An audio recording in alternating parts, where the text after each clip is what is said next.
Yes ma'am, clear है। Okay. Let's start. चलिए। नमस्कार। मेरी आत्मा आप सभी की आत्मा को नमस्कार करती है और आप सबका मेरे साथ जुड़ने का बहुत बहुत धन्यवाद। चलिए, तो हम पहले रिवाइज करेंगे जितना हमने पिछला किया है। तो हमने सबसे पहले देखा था कि धृतराष्ट्र का करेक्टर, जिसमें हमने देखा था कि शतदोष है, पर वो उसके लिए अज्ञात है। उन्हें कोई उसके बारे में जानकारी ही नहीं है। और उसके बाद हमने देखा था एक संजय का करेक्टर, जिसमें हमने देखा कि वो जो है न्यूट्रल पर्सन है। तो न्यूट्रल पर्सन का भी हमको एक बेनिफिट यही होता है कि न्यूट्रल पर्सन जो होते हैं उनमें एक सबसे अच्छा क्वालिटी होता है कि नो इंटरफेरेंस। अगर आप संजय करेक्टर को देखें तो उनमें क्या था, उनको एक वेद व्यास जी ने एक पावर दी, पर उन्हें कोई घमंड नहीं हुआ। उन्होंने उन्होंने ना उन लोगों को किसी को कुछ कहा। उनको इतना बड़ा विराट रूप, अगर अगर हम इस तरह लेके चलें कि वो अर्जुन का बता रहे हैं कि उसको विराट रूप दिखाया है, तो संजय जी ने भी तो दर्शन किए। बट वो न्यूट्रल है, क्योंकि वो उनका उनको इंटरफेयर नहीं करना है। तो उनमें एक अच्छी क्वालिटी होती है न्यूट्रल पर्सन की, वो इंटरफेयर नहीं करते हैं। जो हमको भी अपनानी चाहिए कि हमें इंटरफेरेंस नहीं करनी है। हम लोगों को जिज्ञासा होती है ना, कहाँ पर क्या हुआ, कौन सा क्या हुआ। तो वो उनमें नहीं था। उन्होंने सिंपली बस उनकी जो ड्यूटी है उन्होंने उसको परफॉर्म किया। फिर उसके बाद हमने देखा अर्जुन करेक्टर। अर्जुन करेक्टर में हमने ये देखा कि अर्जुन जी जो है वो जिज्ञासु है, पर वो बहुत ज्यादा अच्छे से, उन्होंने जितना प्राप्त किया है वो बहुत ज्यादा अच्छे से किया। लाइक अगर धनुर्विद्या सीखी है तो वो भी बहुत मैक्सिमम कर्म योग करके की, कि इतनी प्रैक्टिस की कि उसमें एकदम ही परफेक्ट हो गए। और ज्ञान योग में अभी वो क्या हुआ कि वो ज्ञान योग को भी पाए, पर अभी भी वो द्वंद में थे। तो तब भी इसलिए वो वहां पर वॉर के टाइम पे उनको क्या हुआ कि वो लोग, उनको मोह आ गया कि मेरे दादा हैं, उन सबको मुझे मारना है, मेरे ही चाचा का भाई बेटा है ताऊ का। तो वो उनको जो द्वंद में आ गए। तो वो अर्जुन जी की जो एक नॉर्मल ह्यूमन बीइंग है वैसा वाला हिसाब हो गया है ना। देन उसके बाद हमारा आ गए कृष्ण जी, जिसमें हमने देखा कि कृष्ण जो थे वो सिंपली प्रेम थे। उनका सिर्फ करेक्टरिस्टिक है प्रेम प्रेम प्रेम। तो वो प्रेम से इतने भरे हुए थे कि उनके अंदर इतनी प्रेम की ऊर्जा थी कि वो उस ऊर्जा में जो भी आता था, उस ओरा में जो भी आता था, वो प्रेम से खुद ही भर जाता था।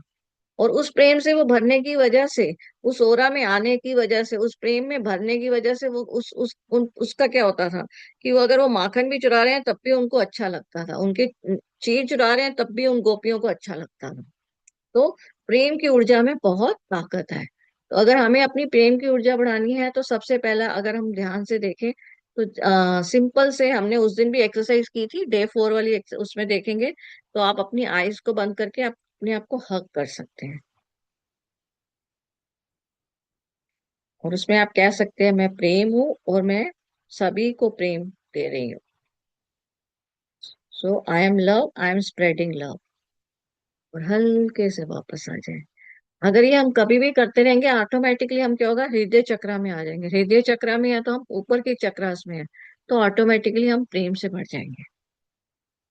फिर उसके बाद अब हम आज देखेंगे कि बाकी के उनके कृष्ण जी के करेक्टरिस्टिक्स क्या थे। हमने देखा कि कृष्ण जी के हमने बाकी के करेक्टरिस्टिक्स अभी हमारे रह गए थे। तो उसमें से हम क्या था कि हमने देखा था कि उनमें आकाश तत्व है। आकाश तत्व कहाँ पर होता है बॉडी में? Any idea? आकाश तत्व हमने कर लिया था ना कि कृष्ण जी में आकाश तत्व भी पूरा संपूर्ण था।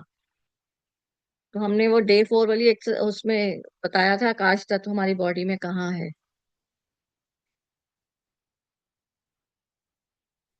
सो मैम आकाश आपने तत्व बोला था कि आकाश तत्व वो है हमारा जो आर्टरीज और वेन्स के बीच में जो खाली तल होता है, जो जगह खाली है, रिक्त वो स्थान, आपका जैसे आकाश मैंने, तत्व है। हाँ, जो मैंने हाथ का एक पोर्शन दिखाया था कि हाथ में, मतलब हमारी पूरी बॉडी में क्या है, नसें हैं, हड्डियां हैं।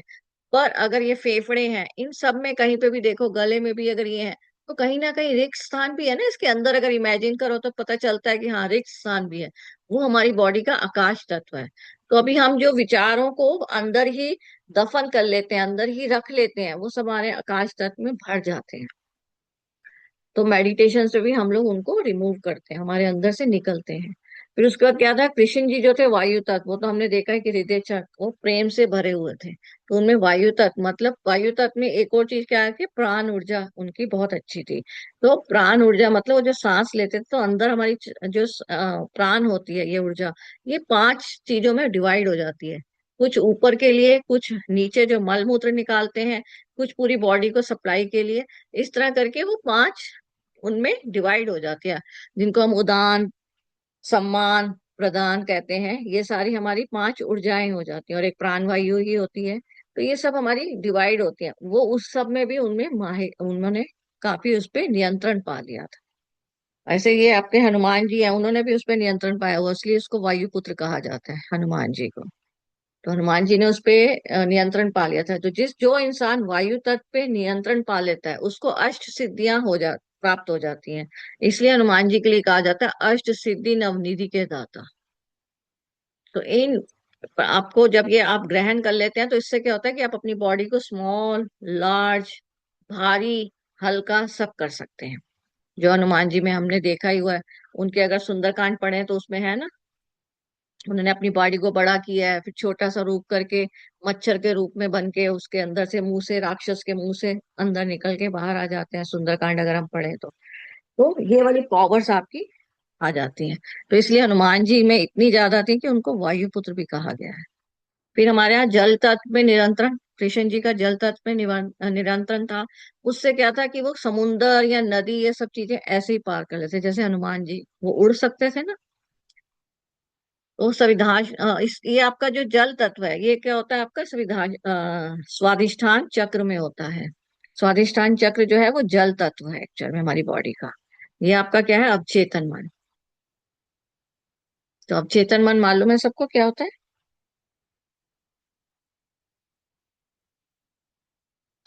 Any idea? Subconscious mind. Ma'am हाँ। शायद निराकार। हाँ जी। निराकार। निराकार नहीं, अवचेतन मन। मन आपके subconscious mind. Subconscious mind, ma'am जिसको इंग्लिश में सबकॉन्शियस आप या लोग कई बार कॉन्शियस पढ़ते हैं माइंड ना। तो बोलते हैं। जैसे आप कई बार पढ़ते हैं सबकॉन्शियस माइंड, वो आपका क्या होता है अवचेतन मन। तो अवचेतन मन आपका कहाँ होता है? सबकॉन्शियस माइंड जो होता है वो आपका स्वादिष्ठान चक्र में होता है। और नारायण यहाँ पर खुद वास करते हैं। तो हम लोगों का अगर हम देखें, और यहाँ की 6 पेटल्स हैं, तो नारायण खुद वास करते हैं। मतलब विष्णु जी का अगर आप देखें तो हमारे को चित्र क्या बना के दिखाया हुआ है? विष्णु जी शैया में लेटे हुए हैं, पानी में, समुद्र में, और लक्ष्मी जी उनके पैर दबा रही है। राइट। और उसके ऊपर क्या है? नाग जो है ऐसे फन लट लिए हुए हैं। अब आपका क्या है इसमें, आपको इसमें, और विष्णु जी बड़े ध्यान अगर देखेंगे तो आराम से आइस बंद करके हैं, बड़े कूल हैं। तो ये आपका वहां पर ये बताने का मतलब ये है कि उन्होंने षट दोष को क्या कर लिया, उनको तो पूरा अपना उस पे विजय प्राप्त कर लिया, कि वो उन्हीं को छाया दे रहे हैं विष्णु जी को। और विष्णु जी आराम से लेटे हुए हैं। और वो षट दोष को, क्योंकि उन्होंने विजय प्राप्त कर लिया, तो षट दोष ही उनको छाया दे रहे हैं। तो क्योंकि नहीं तो वो डस सकते हैं ना, सांप का रूप दिखाया हुआ है उसमें उसको। तो 6 फनों वाला सांप जो है वो उनको छाया कर रहा है, मतलब वो उनको डस नहीं रहा, वो उन्हीं के अधीन हो गया है।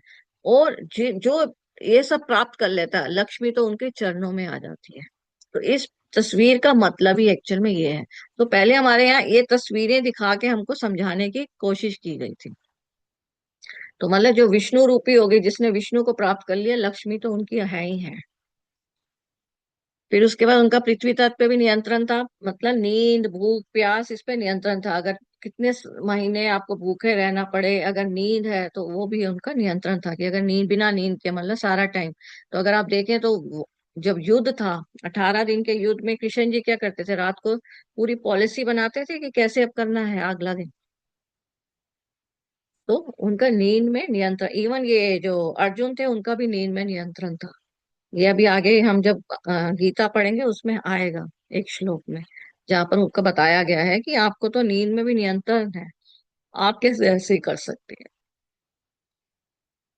फिर 16 मैम कलाई एक में बात हमारी। बताएंगे? हाँ जी। मैम एक बात बताएंगे? मैम ये जो हाँ।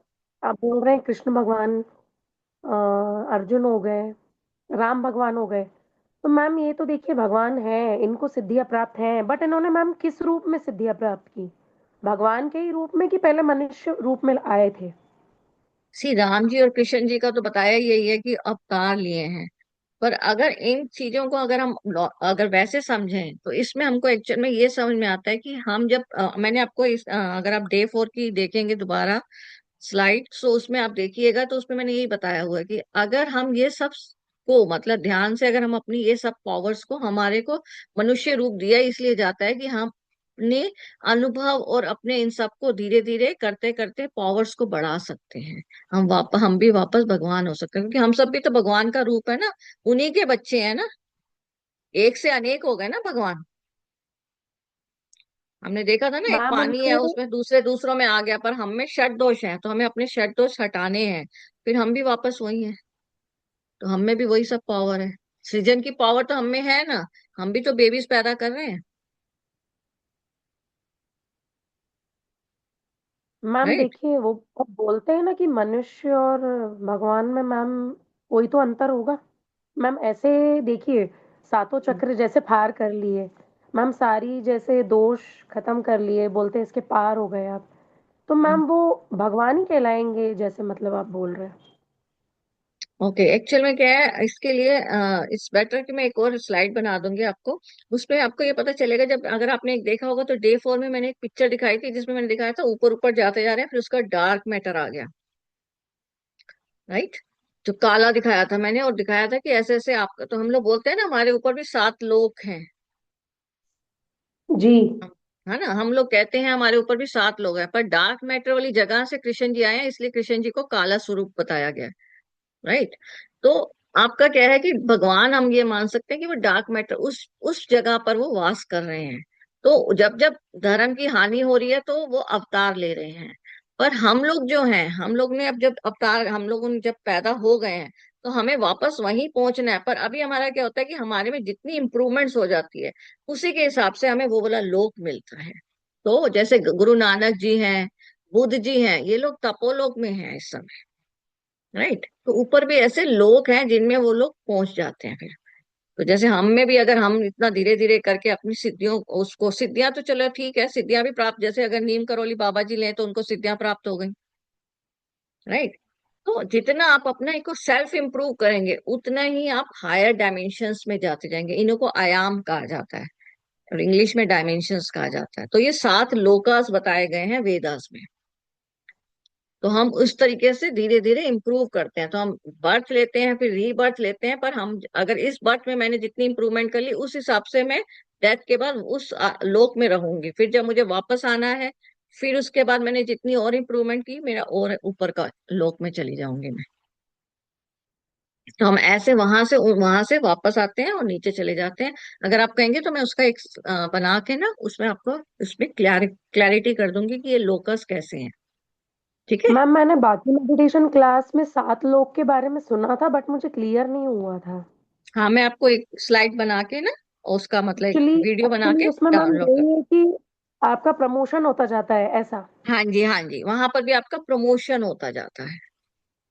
तो मैम जो 7th लोक पे जैसे पहुंचे, हम्म। अंतिम सीढ़ी मैम वही होगी। नहीं, तो अंतिम मैम सीढ़ी नहीं वहां है। 7 लोग में सपोज पहुंच गए तो आप भी अपने, मतलब वो कर सकते हैं, आप भी, आप में भी सृजन की ये पावर है कि आप भी अपने मनुष्य तत्व बना बना के भेज सकते हैं। जैसे अच्छा, तो कृष्ण जी। मैम हाँ जी। जैसे बोलते हैं मैम मोक्ष मिलता है, तो मैम मोक्ष फिर जैसे ये मैम चेन तो चलती रहेगी। हाँ, ये ये चेन तो चेन मैम चलती जैसे बोलते हैं। रहेगी। हमारे ये सब पूरे होने के बाद जब हम शिव तत्व में लीन हो जाते हैं, उसके बाद भी ये चेन चलती रहती है। ये बहुत लंबा प्रोसेस है। उसके बाद हम स्टार्स बनेंगे, हमारे में जितना नियम आता जाएगा। अभी तो हम में नियम ही नहीं है, हम लोग तो सुबह भी उठने ब्रह्म मुहूर्त में ही नहीं उठते, हम में से किस कोई लोग। तो अभी क्या है, जब नियम हमारे आगे, यम नियम अगर पतंजलि पढ़े तो उसमें यम नियम ऐसे करके आपके 7 वो दिए हुए हैं कि अगर आप इन सब में मास्टरी कर लेते हैं तो आप शिव तत्व को ज्वाइन होते हैं। शिव तत्व में होने के बाद मतलब आपके उसका आपका इम्प्रूवमेंट होगा कि आप स्टार्स के रूप में आएंगे। फिर उसके बाद आप प्लैनेट्स में आएंगे। प्लैनेट्स के बाद आप आएंगे चंद्रमा हो गया, प्लैनेट्स के बाद चंद्रमा आएंगे, चंद्रमा के बाद सूरज। क्योंकि हम बोलते तो हैं बहुत सारी गैलेक्सी हैं, बहुत सारे सूरज हैं। तो हम में भी इस तरह की से इम्प्रूवमेंट होगी, तो हम भी एक सूरज बनेंगे फिर। क्लियर हो रहा है। तो ये इम्प्रूवमेंट्स ऐसे चलती रहती, मतलब ये प्रोसेस जो है बहुत लंबा है, कहते हैं ना, यहाँ तक तो हमको ज्ञान हुआ है। इसके आगे का कुछ है तो कह ही नहीं सकते, क्योंकि उसके आगे तो डार्क मैटर है, हमें भी नहीं मालूम कि इसके आगे क्या हुआ। बट मैम जो ये बोलते हैं कि जैसे जो बुजुर्ग चले गए, जो खत्म हो गए, वो सच्ची में हम्म। मैम स्टार्स के रूप में रहते हैं बच्चे? नहीं, मतलब वो ऐसे मेरे स्टार्स पूछने नहीं का है, मतलब। वो सिर्फ मृत्यु लोक में रहते हैं हमारे ऊपर जो है। मतलब ये 7 लोक का डिपेंड करता है कि कौन से, मतलब उन्होंने कितना अपने आप में इम्प्रूवमेंट कर लिया है। मैं ये नहीं कहूंगी सभी मृत्यु लोक में जाएंगे, मतलब कितनी इम्प्रूवमेंट कर ली उसके हिसाब से मैम आप मृत्यु लोक तो धरती लोकास ही में है ना? जाते हैं। हाँ। मैम मृत्यु लोक तो धरती ही है ना? नहीं नहीं, ऊपर आप इस, हाँ मृत्यु लोक धरती है, पर एकदम इसके ऊपर वाला हो गया ना आयाम, मतलब अच्छा। तो इसी के ऊपर के आयाम में ही रहेंगे। अगर आपने सपोज बिल्कुल इंप्रूवमेंट नहीं की इसी ने, तो वो इमिडिएटली वो क्या करेगा, उसको वहां रहने का मन ही नहीं करेगा, क्योंकि वो बहुत जल्दी शरीर ढूंढने की कोशिश करेगा, तो वो जल्दी वापस जन्म ले मृत्यु लेते हैं। लोक मतलब इसलिए आप ये नरक साइकिल चलती रहे। नरक बोल रहे हैं क्या? नरक नरक बोल रहे नहीं, हैं क्या? नरक नहीं, दिस स्वर्ग नरक ऐसा कुछ नहीं है, वो आपकी मन की अवस्था है। अगर आपका मन सपोज इस तरह की कुछ कामनाओं के साथ चला गया, तो मन तो वैसे ही सोचता रहेगा ना, जैसे अभी यहाँ पर हम कुछ कुछ सोच ही जा रहे हैं, तो वो मन तो हमारा संग में जाता है। तो मन जब वहां जाएगा, तो वो उसी इन सब चीजों के साथ सोचता हुआ ही जाएगा। तो वो वहां पर अगर वो गलत सोच रहा है, तो उसके लिए नरक है वो सब। ऐसा नरक कुछ इस तरह नहीं है। सिर्फ आपकी जो बॉडी है, वो आपकी जहां पर है उस आयाम बोला जाता है, मतलब आप किस आयाम में पहुंच गए हैं, किस डायमेंशन में पहुंच गए हैं। तो वो नरक स्वर्ग नहीं है ऐसा, कि आपको जैसे हमें फोटो में दिखा दिया जाता है कि स्वर्ग में जी बहुत सारी अप्सराएं हैं, ऐसा ऐसा कुछ नहीं है वहाँ। एक नॉर्मल है, मतलब सिर्फ आकाश तत्व है ये कह सकते हैं। पर आकाश तत्व में बहुत सारे लेवल्स हैं। जी जी। तो मैं आपको एक वीडियो बना के इसका भेज दूंगी, उससे आप लोगों को क्लैरिटी होगा। अगर कुछ उस पर फिर डाउट्स आएंगे, क्योंकि अभी आपका क्या होगा, ये डाउट्स ऐसे बढ़ते ही जाएंगे, क्योंकि अभी आपको यही नहीं मालूम कि ये कैसे ऊपर प्रोग्रेस कर रहा है, 7 लोकास कैसे हैं। क्लियर हो रहा है? तो हम उसका मैं जी जी। वीडियो एक छोटा सा बना के भेज दूंगी, उससे आपको पता चल जाएगा कि 7 लोकास कैसे वर्क करते हैं। और नीचे फिर इसी तरह 7, जो नरक आप बोल रहे हैं वो 7 पाताल लोक हो गए। क्योंकि कई बार होता है ना, कुछ इंसान इतने दुष्ट हैं, तो उनको उसमें जाना पड़ेगा फिर नीचे वाले। नीचे वो नीचे जाएंगे, उनका डिमोशन होगा। हाँ जी, उनका डिमोशन होता है। तो तो इस मैम जैसे तरीके। जैसे उनका डिमोशन होता है, तो वो मैम फिर से जीरो से ही शुरू करते होंगे बार बार? हाँ जी, वो 0 से स्टार्ट करेंगे, वही वापस 84 लाख योनिया। जी जी जी, वापस वही सर्कल पूरा। फिर से वही सर्कल। तो इसीलिए मैम बोलते हैं कि सोच समझ के कर्म इम्प्रूव कीजिए। कीजिए, इसीलिए कहा जाता है ना, इम्प्रूव जरूर कीजिए। जी जी ठीक है। Okay, thank you ma'am. It's okay. So अब आपका क्या था, समय पर नियंत्रण हो जाता है, ठीक है। तो कृष्ण जी का समय पर नियंत्रण था। अगर आप इसका देखें तो एग्जाम्पल भी है, वहां पर उन्होंने रात ही नहीं होने दी थी, अगर आपको ध्यान होगा। युद्ध के समय एक जगह पे आता है ना वहां पर, कि वो रात ही नहीं होने दी थी उन्होंने। तो वो समय को जी उन्होंने मैम। फिक्स कर दिया था कि इतनी देर। तो उनमें समय पर नियंत्रण करने की पावर्स आ जाती हैं। फिर सब पर नियंत्रण हो जाने की, वो क्या करते थे, जैसे उन्होंने मुंह में इतना बड़ा ब्रह्मांड दिखाया यशोदा माँ को, फिर एक ही बार में उनको सम्मोहन कर दिया वापस। उनको यशोदा माँ को ध्यान ही नहीं रहता कि उन्होंने ये सब देखा है।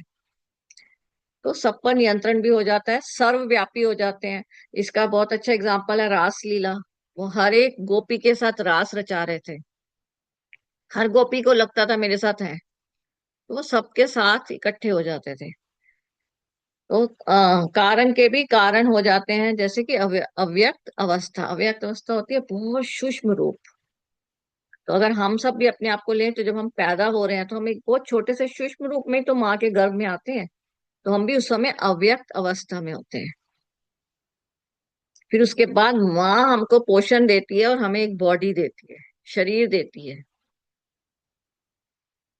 तो फिर उसका कीर्ति संपदा, कीर्ति में मतलब हर किसी के मन में छाया हुआ, लोकप्रिय थे वो, सभी के लोकप्रिय थे ना वो।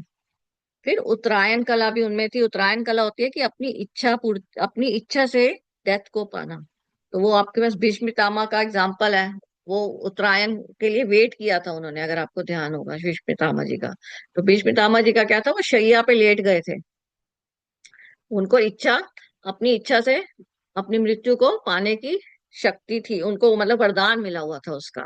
तो वो क्या किया था, शैया पे लेट गए थे। अब वो जब शैया पे लेटे हुए थे, तो वो उत्तरायण समय काल की भी वेट की थी। उस उत्तरायण समय काल क्या होता है कि आपका सूरज जो है, हम लोग बोलते हैं ना मकर संक्रांति वो आती है 14 जनवरी को, मकर संक्रांति। तो मकर मैम संक्रांति उसको जब आती है, उत्तरायण बोलते हैं। हाँ, 14 जनवरी से 21 जून तक उत्तरायण काल होता है।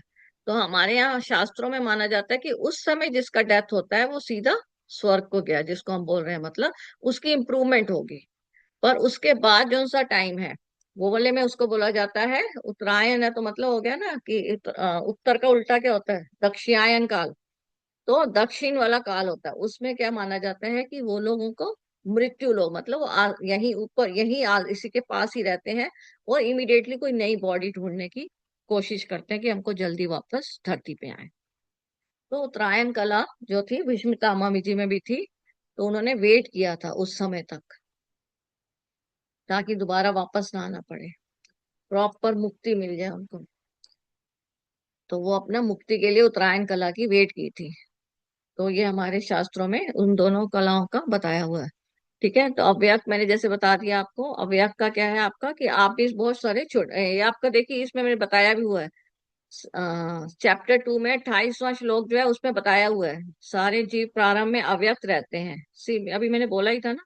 तो क्या है कि हम वो छोटे सूक्ष्म रूप में आते हैं, तो माँ के गर्भ में, फिर माँ हमारा पालन पोषण करती है और हमारे को एक बॉडी देती है। तो हम सब भी अव्यक्त रूप में आते हैं, पर हम लोग वो अव्यक्त रूप को याद नहीं कर सकते ना, हमें, हमारे में शक्ति नहीं है हम उस सबको देख सकें। ठीक है, तो हम लोगों में वो शक्ति नहीं है। और उत्तरायण कला जो है वो तो मैंने आपको बता ही दिया। उत्तरायण के लिए यूजली क्या किया जाता है, सूर्य नमस्कार। मैम तो हम, मैम हाँ इसमें जी, ये क्यों लिखा हुआ है कि शोक करने की क्या आवश्यकता है? कहाँ पर? मैम ये इसी में अव्यक्त अवस्था की लास्ट लाइन में, अतः शोक करने की क्या आवश्यकता है। शोक शोक किसी के मरने के बाद वो शोक ये करने की। ये जब वो सेकंड चैप्टर जब उसको अर्जुन जी को बता रहे हैं, उसके लिए कह रहे हैं कि हम सब भी तो मतलब दोबारा दोबारा आते रहते हैं इस अवस्था में। तो शोक करने की मतलब वो अर्जुन जी वो विषाद योग में थे ना, अर्जुन जी दुखी थे कि मुझे तो अब वार नहीं करनी। तो ये मैंने बोला ना, सेकंड चैप्टर में कृष्ण जी आत्मा के बारे में बता रहे हैं। तो वो इसलिए उसको कृष्ण जी, ओ अर्जुन जी को बोल रहे हैं कृष्ण जी कि शोक करने की क्या आवश्यकता है, क्या जरूरत है। इसलिए ये बोला गया। इसलिए मैं बोल रही जी हूँ ना, जी ये जी। आपका गीता से ही है, इसलिए वो ये लाइन है, समझे। तो शौक करने की क्या आवश्यकता है। अब आपका क्या है कि मैंने आपको इसलिए बताया कि 3 एक्सरसाइज अभी हमने देखी। एक तो है कि हक करना, मैं प्यार हूं, मैं सबको प्यार दे रही हूँ, तो ऑटोमेटिकली हम हृदय चक्र में रहेंगे, हमारा मन बहुत शांत रहेगा, बहुत प्रेम से भरा रहेगा। दूसरा, नमस्कार। सी हमारे शास्त्रों में वैसे भी तो किसी को मिलते हैं तो हम नमस्कार करते हैं। हम लोगों में शेक हैंड्स या ये सब नहीं है। तो हम नमस्कार क्यों करते हैं, क्योंकि हम लोग नमस्कार इसलिए करते हैं कि हमारे दोनों हाथों की ऊर्जा हमारे में ही रहे। अदरवाइज क्या होगा, शेक हैंड में हम अपनी ऊर्जा या उसकी ऊर्जा को ले लेंगे या अपनी ऊर्जा उसको दे देंगे। तो इसलिए हमारे यहाँ नमस्कार का है, राइट। और तीसरा है आपका कि अगर आप अपने आप को स्वयं को भी प्रणाम करें, अगर हम स्वयं को खुद से अपने आप को भी अपनी पैरों को पूरा झुककर प्रणाम करें, तो हमको क्या होता है, अपने आप सेल्फ लव हमारे में जागृत होता है। प्रणाम से एक्चुअल में क्या होता है कि अगर जैसे सपोज कहो कि मेरे पास कार है, मैं ये हूं, तो हम सीना तान लेते हैं, तो ईगो कहाँ आ जाती है, यहाँ। तो अब ये ईगो जो होती है वो प्रणाम करने से क्या हो गई, पैरों में, चरणों में गिर गई। तो इसलिए बनाया गया है कि अपने आप को भी प्रणाम करें। तो अगर हमारे में सेल्फ लव जागृत होगा तो ऑटोमेटिकली बाकियों के लिए लव अपने आप जागृत हो जाता है। इसीलिए तो हम लोग मंदिर में जाते हैं, वहां क्या होता है, हम ऐसे प्रॉपर दंडवत प्रणाम करते हैं। तो ऑटोमेटिकली ईगो भगवान जी के चरणों में उतार दी, इसलिए अपने आप ही जब मंदिर में जाते हैं तो मन शांत हो जाता है। तो इसके लिए हमारे पास 3 छोटी छोटी एक्सरसाइज हैं, कभी भी कीजिए। सेल्फ लव, ठीक है, मैं प्यार हूं, मैं सबको प्यार दे रही हूँ, राइट। नमस्कार अपने आप को सुबह कीजिए, अगर सुबह भूल गए हैं तो दिन में कभी अपने आप को ही कि मैं स्वयं को नमस्कार कर रही हूँ। अगर ये सब क्रियाएं अगर हम शीशे में देख के करेंगे तो हमारे में और जल्दी इफेक्ट होता है, क्योंकि हम अपनी शक्ल भी देख पा रहे हैं उसके साथ। और फिर अपने आप को प्रणाम कीजिए। सुबह नहीं याद रहता, दिन में कभी कर लीजिए, अपने ही पैर को छूजिए, छू। तो ये सबसे ऑटोमेटिकली क्या होता है, हम में ये पावर्स, हमारे में सेल्फ लव की भावना जागती है। और अगर हम खुद प्रेम के हैं तो ऑटोमेटिकली हम चारों तरफ प्रेम फैलाएंगे ही फैलाएंगे। तो अगर हम खुद प्रेम के हैं तो यहाँ पर देखिए, प्रेम की ऊर्जा से क्या होता है कि हमारा ओरा का ऐसे बढ़ जाता है। तो कृष्ण जी का ओरा ऐसा था, देख रहे हैं, 5000 ग्रेटर देन हो जाता है। तो इतना बड़ा ओरा था, और अगर हम भय या डर में रहते हैं तो हमारा ओरा ऐसे श्रिंक हो जाता है। तो जितना हम अपने आप को प्रेम करेंगे, ऑटोमेटिकली हम प्रेम फैलाएंगे। तो कृष्ण जी का ओरा प्रेम से भरा हुआ था, तो उनका ओरा बड़ा बड़ा बड़ा बड़ा बड़ा था। सो ये हमने 16 कलाएं कृष्ण जी की पूरी कर ली है। ठीक है, तो आज के लिए इतना ही। अगर आपका किसी का प्रश्न है तो पूछ सकते हैं। मैम बहुत ही ब्यूटीफुली एक्सप्लेन किया। इनफैक्ट नमस्ते के बारे में तो मुझे भी नहीं नॉलेज थी, और ये सिर झुकाना, ये मतलब एनर्जी के लेवल पे नहीं पता था। इसके लिए हाँ, बहुत बहुत धन्यवाद। Thank you. और 16 सी, कलाएं आपने इतने अच्छे से ब्रीफली एक्सप्लेन किया, आराम से आपने हमें टाइम दिया प्रॉपर हमें समझने के लिए, क्योंकि आपने जल्दी कुछ नहीं किया है, तो वो बहुत एकदम दिमाग में बैठ गया है मैम। और ये हाँ। उत्तरायण वाला जो क्वेश्चन मुझे एक्चुअली आ रहा था, जब आपने थर्ड या फोर्थ डे पे जब उत्तरायण के बारे में बताया था, तो मैं नहीं हम्म। समझ पा रही थी क्या है मीनिंग। पर अब जब हम्म। आपने भीष्म पितामह से और वो पूरा बताया तो मुझे बहुत अच्छा लगा। Thank you, thank you, thank you ma'am. Thank you so much. चलिए, मैम सो आप कुछ दैट्स कह फॉर रहे द थे, डे। उस बीच में मैंने कट कर दिया, आप बता सकते हैं, कुछ बोलना चाह रहे थे आप। नमस्कार का ही मैं बोल रही थी। एक्चुअल में क्या होता है, दूसरा है कि हमारे दोनों हाथ एक बराबर नहीं होते हैं। तो अगर आप देखें तो हम लोग इस हाथ को हम मतलब राइट हैंड को ज्यादा सुपीरियर मानते हैं, इससे खाना वाना खिलाते हैं। पर शिशु पॉटी जाते हैं तो हम लोग क्या करते हैं, इस हाथ को यूज करते हैं। तो दोनों की एक हो जाए, इसलिए हाथ को जोड़ना बहुत जरूरी होता है कि हम इन सबको भी समानता दे रहे हैं। यूजली हम क्या होता है, हम अपने हैंड्स को भी एक साथ ट्रीट नहीं करते हैं। आप कभी भी देखो, उल्टे हाथ से थोड़ा ना खाना खिलाते हैं, सीधे हाथ से खाना खिलाते हैं। बच्चे को खिलाना है या खुद से खा रहे हैं, अपने आप ही सीधा हाथ जाता है। तो हम इसको सुपीरियर दे रहे हैं और इसको थोड़ा सा इंफीरियर दे रहे हैं ना। पर ऐसा नहीं है।